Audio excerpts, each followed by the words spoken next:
विजयी विश्व तिरंगा प्यारा, झंडा ऊंचा रहे हमारा, वीरों को हर्षाने वाला, प्रेम सुधा बरसाने वाला, मातृभूमि का तन मन सारा, झंडा ऊंचा रहे हमारा। वंदे मातरम वंदे मातरम वंदे मातरम वंदे वंदे मातरम वंदे मातरम वंदे मातरम वंदे वंदे मातरम वंदे मातरम वंदे मातरम वंदे मातरम वंदे मातरम वंदे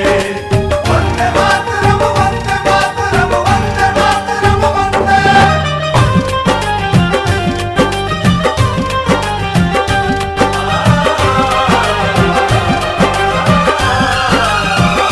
मेरा रंग दे बसंती चोला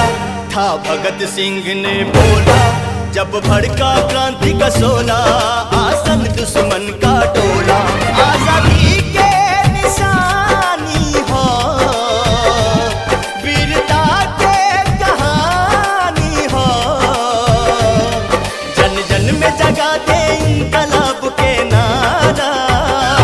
ऐसन आपन तिरंगा प्यारा, जन जन में जगा दे इनकलाब के नारा,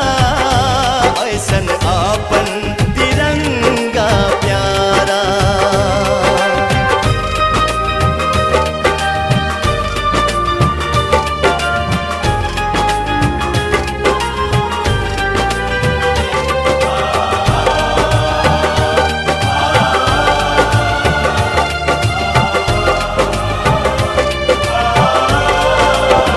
शहीदन के कुर्बानी केसरिया याद दिलावे,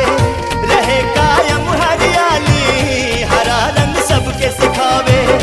सादगी छूट न जाए, श्वेत संदेश देला, रुके ई कदम कबोना, चक्र उपदेश देला, रुके ई कदम कबोना, चक्र उपदेश देला। ई प्रतीक आजादी के,